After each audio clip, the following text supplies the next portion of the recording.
আসসালামু আলাইকুম। আমি এখন বানাবো অসাধারণ স্বাদের একটা ডিম পরোটা বলতে পারেন কিংবা চাপড়িও বলতে পারেন। একবার বানায় খাইলেই বুঝবেন কতখানি মজা। আমি যা যা দিলাম হুবহু এই জিনিস দিয়ে বানান, আর কিছু অতিরিক্ত যোগ করতে যায়েন না।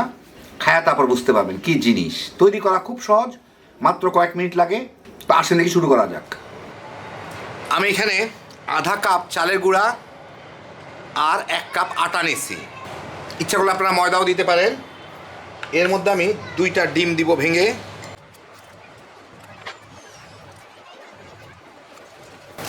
এখানে কিছু পেঁয়াজ কুচি, কাঁচামরিচ, লাল মরিচ, ধনিয়া পাতা এগুলো কুচি করা আছে, যার যার রুচি মতো দিয়ে দিবেন। একটু পেঁয়াজ পাতা কুচি করা আছে, ওইটাও দিয়ে দিব। যার যার পছন্দ মতো সবজি মশলা এগুলো দিয়ে দিতে পারেন। 1 চা চামচ আদা রসুন বাটা, স্বাদ মতো লবণ। এইটা একটু মিশিয়ে নিই, তারপর আমার পানি দিতে হবে। এখন এর মধ্যে আমি পছন্দ মতো পানি দিয়ে একটা গোলা বানায় নিব, একটু ঘন টাইপের, চাপড়ি বানানোর মতো।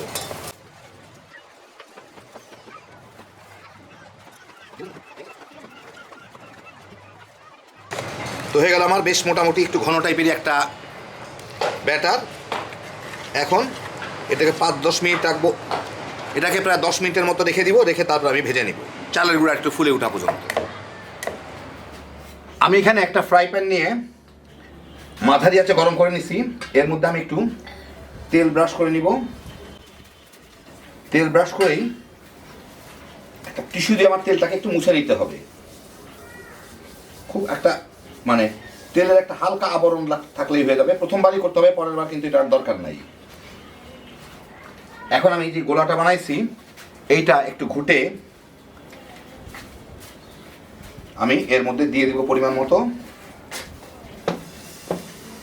দিয়ে আমার এইটা দিয়ে এটাকে ছড়াই দিতে হবে গোল করে।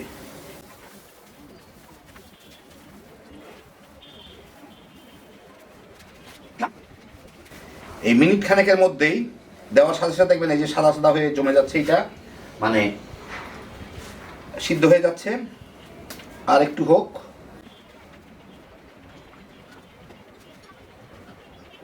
এখন আমি কোনো জায়গায় একটু উঁচা নিচা থাকলে সমান করে দিতে পারি এইভাবে, অথবা উঁচা নিচা না থাকলে কিছু করার নাই, এমনি হয়ে যাবে। হলো দেখেন একটু সাদা সাদা হয়ে গেছে, মানে নিচের দিকটা সিদ্ধ হয়ে গেছে। এখন আমি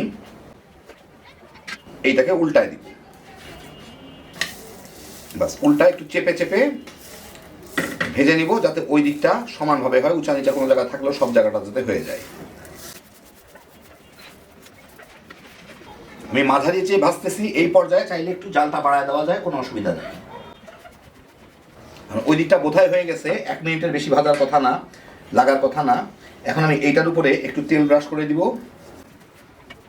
কেউ তেল দিয়ে চাইলে করতে পারেন, না চাইলে না করতে পারেন। তেল দিলে কালারটা ভালো আসে। এখন আমি এটাকে উল্টায় এই দিকটা আবার ভেজে নিব সুন্দর বাদামি করে। এইটাও 1 মিনিট, 1 মিনিটও হয়তো লাগবে না।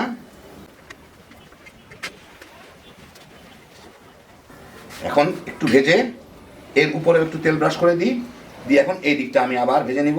1 মিনিট বাস হয়ে যাবে। এই দিকটা আমি উল্টায় আবার ভেজে নিই। এটা সুন্দর বাদামি হয়ে ভাজা হয়ে গেছে। এখন এই দিকটাও একটু বাদামি হয়ে সুন্দর করে ভাজা হয়ে যাবে।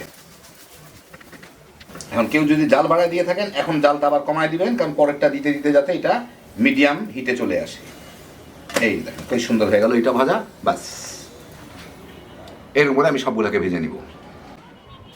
পরেরটা দেওয়ার সময় আর তেল দেওয়া লাগবে না, এতেই হয়ে যাবে।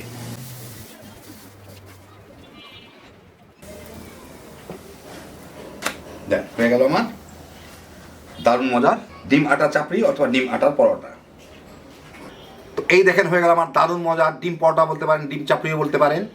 এইটা খাইতে যে কতখানি মজা একবার না বানায় খেলে বুঝবেন না।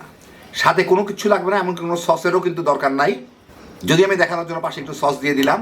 সকালের নাস্তায় রুটি পরোটা বদলে কিংবা বিকালের স্ন্যাক্স হিসাবে তামা তামা করে খেয়ে ফেলাইতে পারবেন। বাচ্চা বড় সবাই চেয়ে চেয়ে খাবে, এতই মজা। খুব কম ঝামেলায়, কম খরচের মধ্যে, হ্যাঁ বিজস্বের একটা আইটেম। আল্লাহ আপনাদের সবাইকে ভালো রাখুন, সুস্থ রাখুন, নিরাপদে রাখুন। ইনশাল্লাহ বেঁচে থাকলে আবার দেখা হবে। আল্লাহ হাফিজ।